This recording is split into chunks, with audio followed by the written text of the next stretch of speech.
Prime1 Studio Next Level Showcase 15, Journey to Realms.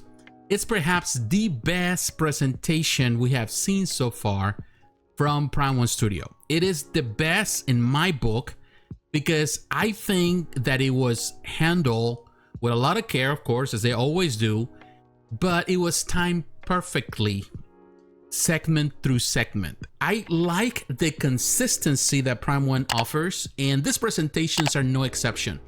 The hosts, Shizuka Anderson and Dante Carver, they've been doing this pretty much since the beginning, and they are becoming my favorite hosts for any type of presentation. I really like how they do it. They're very professional, they're very likable, they're familiar faces, and I like when a company maintains the same thing, the same presentation, the same style, the same everything. The presentation was divided into different segments, and I really like the way they did it. They started very strong with the Japanese licenses. So they have Evangelion. They always surprise me with Evangelion. I don't doubt that every time they showcase something, it does really well in Japan. They have, of course, a new Marco 6 diorama, more than likely designed by Josh Nisi. He's been doing it since the beginning. Kawuro Nagisa quarter scale statue. That was great. They showcased for the first time Kill LA Kill diorama, the Ryoko and Satsuki 1/6 scale. Looks really good, actually. I like this diorama. Looks really nice.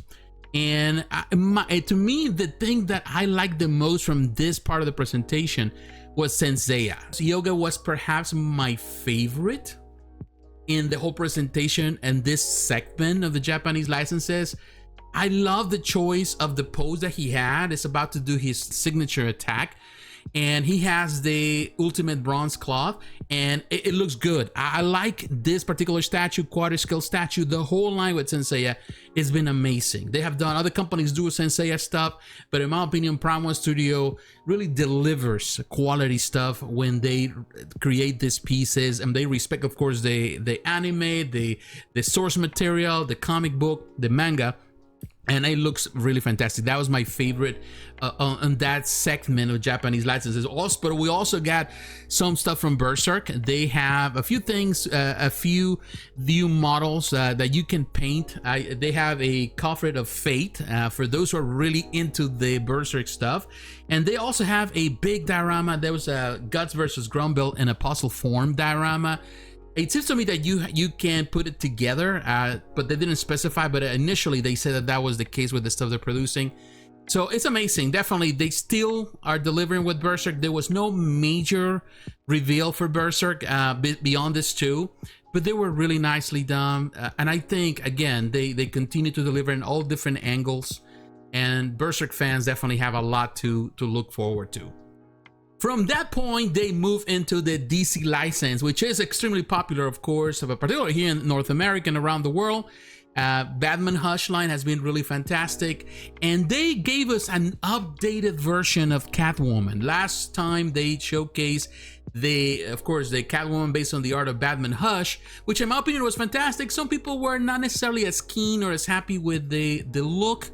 They saying that it was not as close as to the Jim Lee art, and for some reason I would say I can give that to Prime1 Studio. They always go back to the drawing board, and they redid a lot of new things. But not only they redid the sculpt and redid the portraits, they also redid the whole thing, and now this piece is going from what it was, I think, Museum Masterline. Now it's part of the real Elite Masterline, which is top of the tier, and definitely is going to be the most expensive part of it. And the Catwoman looks amazing. The colors that they chose, the base, the changes, it just looks beyond recognition to what it was before, even though the previous one was fine in my book. So now I know that this is going to be more expensive. People are going to complain about the price. However, the piece looks amazing, and I'm guessing that this is going to be a start also for new updated versions of the Hush line with the real Master line, which are going to be way more expensive, that's for sure. But it's, it seems to me it's quarter scale. I thought real Elite Master line was 1/3 scale. They compared side by side, but they didn't specify if one was 1/3, the other one was a quarter scale. In any case, the piece looks amazing, and we're going to get more information, I suppose. They did a really fantastic job with it. Now, the next thing that I personally like too, and I think was really different, although it's something that we have seen before, is a new diorama, two pieces, which actually is a third piece because now they do these trios. They did the Batman and Catwoman by Clay Mann, quarter scale statue. At first, I was like not necessarily keen of the portrait of Catwoman, but Batman looks fantastic. It's stoic, standing there. Catwoman looks good. I think they had different portraits too. That was great. And then they gave us a third part of this diorama, which is the Phantasm, which she looks amazing, also with interchangeable portrait. Now the piece comes together. This trio comes together in a very nice, different design. I actually has grown on me. I saw it and I was impressed, and I went back and saw it again, and I'm thinking, you know what, it's not bad at all. It's a great concept. It's very different still within what Prime1 does, and I know a lot of people are gonna be they're gonna be happy with it. It was a great choice. Now, the final piece on the DC license that was showcased in the presentation was the Superman, based of course on James Gunn's recent movie, 1/3 scale, real elite masterline. This is a Superman with crypto statue, of course, the likeness of David Corenswet. I gotta give you my opinion on this. I wasn't not impressed. At first, when they were showcasing before they showcased the portrait, I was really feeling the whole concept, the base, the piece, the crypto look amazing too. And then I think my hopes went down when I saw the portrait. Not a fan of the portrait. And to me, it was disappointing because this is the real elite masterline, which they have, pretty much promoted from the moment that they started promoting it as the best of the best with likeness, real skull pieces. It's me, or he doesn't look like David Carnes. It looks like a guy that looks like him, but it doesn't really look like him. And this is the first time that I'm going to say that I don't see it, and I'm telling you, I've seen all the pieces that so far they have showcased, and every time they do the real elite masterline, I'm always blown away by it. And the likeness, and I'm a defender of the likeness, and then other pieces that other people don't like, and I never saw a problem. This is the first time I gotta be honest. I felt disappointed. And I'm sure, I haven't really looked in what other people are saying online, but I'm sure that people feel the same way as I do. So this is one that I would say, and I would recommend Prime1 to go back to the drawing board as they did with Catwoman and redo it. That portrait needs to be redone. Beyond that, everything else is fine. It's just something off about the portrait. And that needs some work just to make it shine, to make it stand, because everything else, the pose, the base, crypto, everything else looks fantastic. From DC, they move into the gaming world, and I gotta be honest with you, perhaps this is the one that had the most to showcase the best overall presentation, in my opinion. First, we're gonna talk about Arknight. Arknight, it's this game, mobile game that RPG that people like. Not into it, but the piece that they showcase with this character that I don't know much about, I know little about. A 1/6 scale piece looked really nice. This female character looks really good. So if you're into Arknights, if you're into this game, if you love that kind of thing, you're going to love it. At 1/6 scale piece, it was a good start for something that I don't care about, and it looked really good. The next thing was perhaps my favorite part of this section, which was Guilty Gear Strive. Guilty Gear Strive, of course, I'm a big fan. If you know, I love video games. I love Guilty Gear. I love fighting games. So we knew that Soul Bad Guy was coming, but now we see the final piece in quarter scale, and I think they blew me away with the quality. I wasn't expecting, I knew it would be good, but I wasn't expecting to be this good. It is a really nice image, a really nice depiction of Soul Bad Guy, and it looks fantastic also with his astral form, with his it just looks great, and it has the lighter features which really stand out, and they switch up parts, portrait, all that.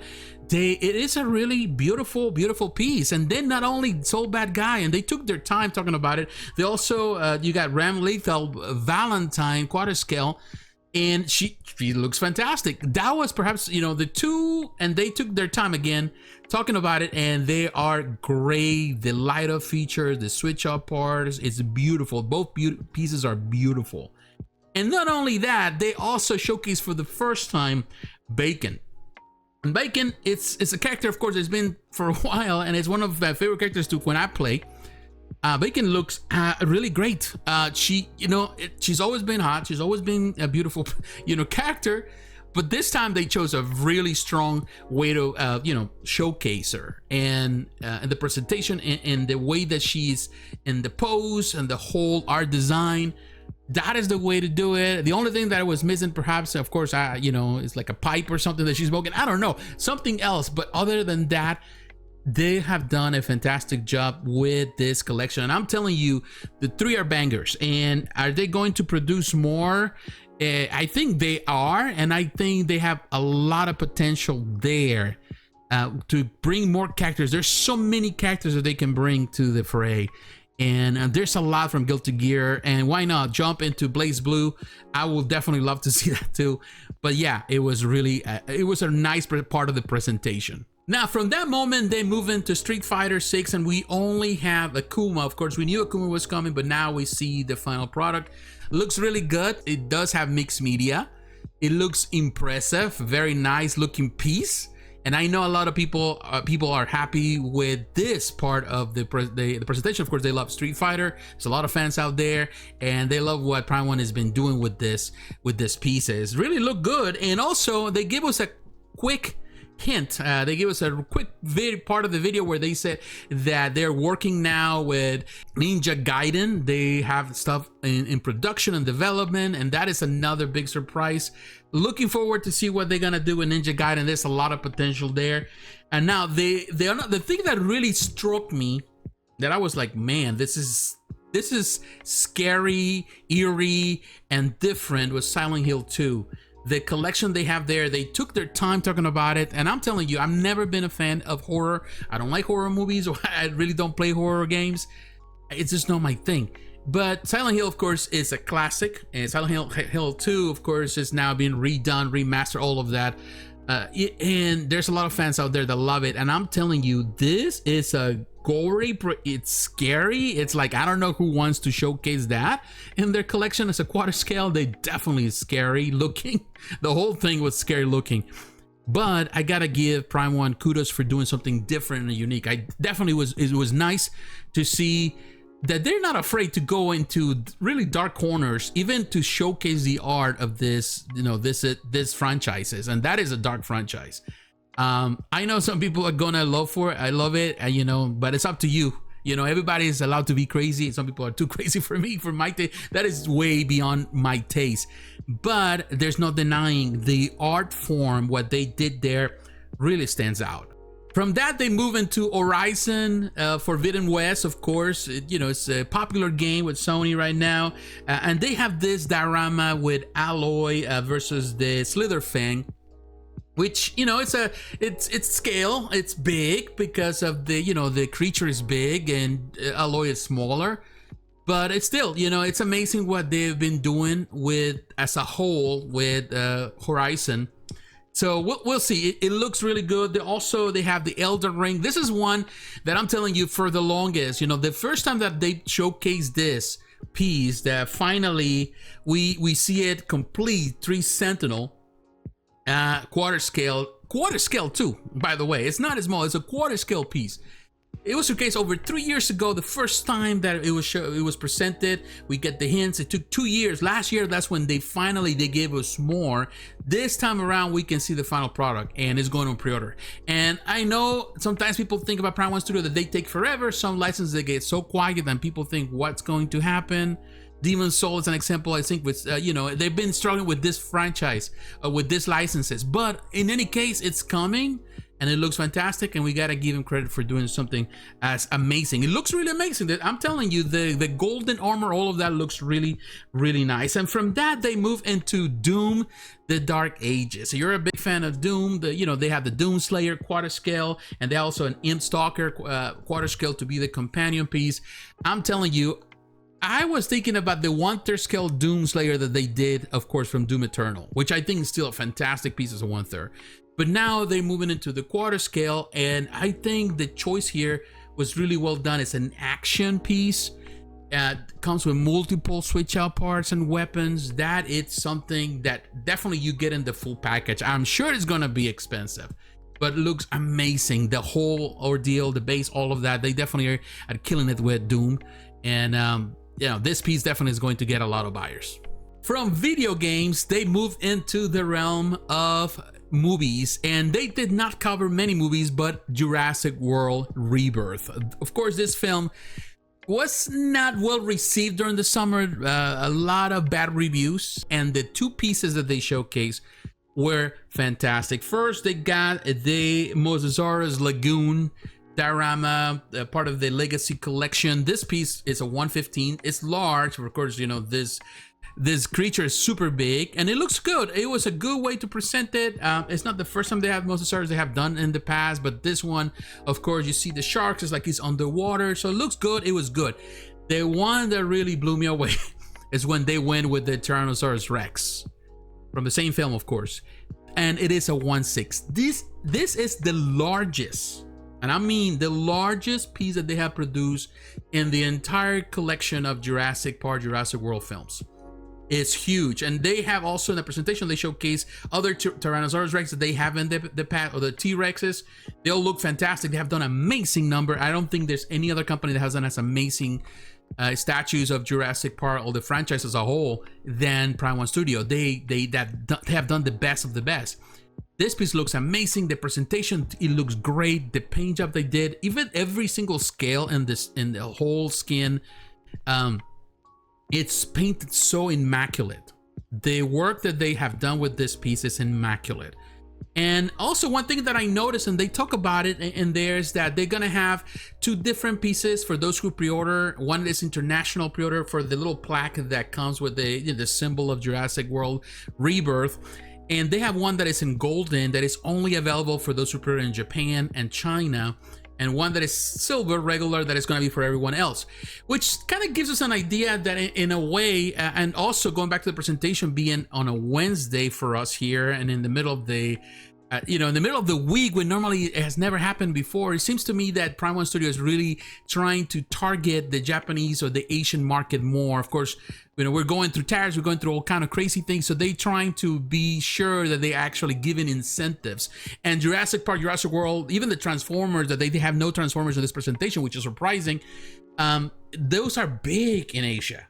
So definitely they're hitting that market, and it's a beautiful piece, no doubt about it.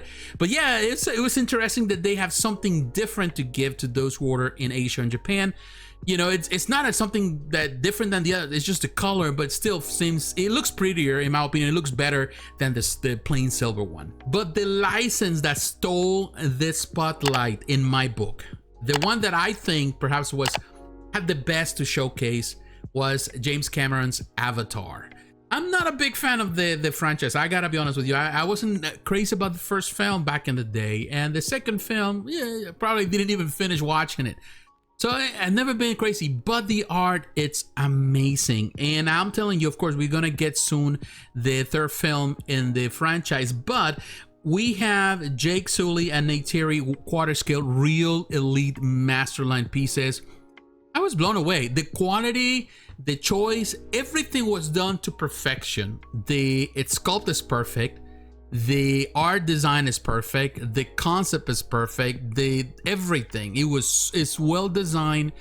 It's a big piece. They're both big pieces. They're two different pieces, but they are not going to hog too much space in your collection if you know how to manage it well. Everything is done in a museum type of pose. There's a little movement here, of course. Neytiri has more movement, but other than that, it's just fantastic. Everything, the creatures with them, the bases, it's just so well done. The real eyes, what they're doing with the eyes to really cast that vision where you're looking at somebody, deep eye. It's just amazing. They definitely blew my mind with these two pieces. And again, I'm not a big fan of Avatar, but they were just well done, and I gotta give kudos to Prime1 Studio. They continue to deliver with this type of franchises. That's how they, in my opinion, that's how they steal the show. They rob everyone else, because who else can compete with that? And to finalize the presentation, they went into a new, well, it's not a new line, but they are promoting it now as a separate thing. And that is interesting to me. It was an interesting concept. They're going into what they call, and we already knew, the Throne Legacy Collection. at some point, Tron Legacy was more about something that we saw primarily with DC stuff. But now it seems that they're going to expand this Tron Legacy into any other franchise that is available that they can have. And honestly, it's not a bad idea, because it shouldn't just be stuck with one thing. So you're a fan of God of War Ragnarok, they have Kratos, and they have, of course, based on this DLC in the game, where of course Kratos had to confront his past. It goes back into the, trying to confront his youth and all the things that he did wrong, all of those things.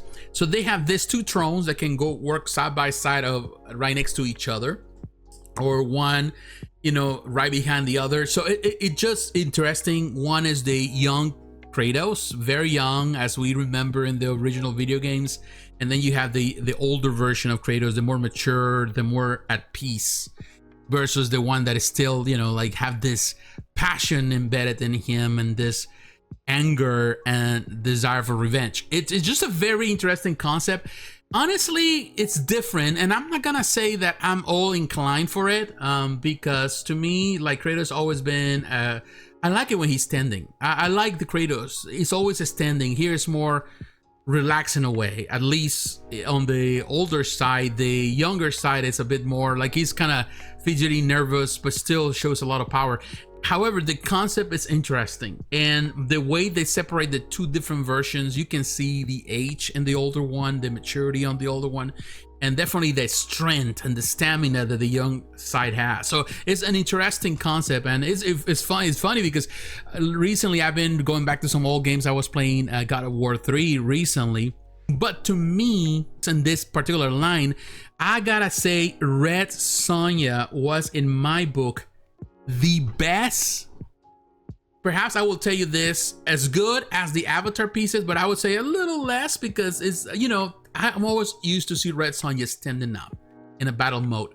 However, this Red Sonja, I would put it out there, and the quality and is different.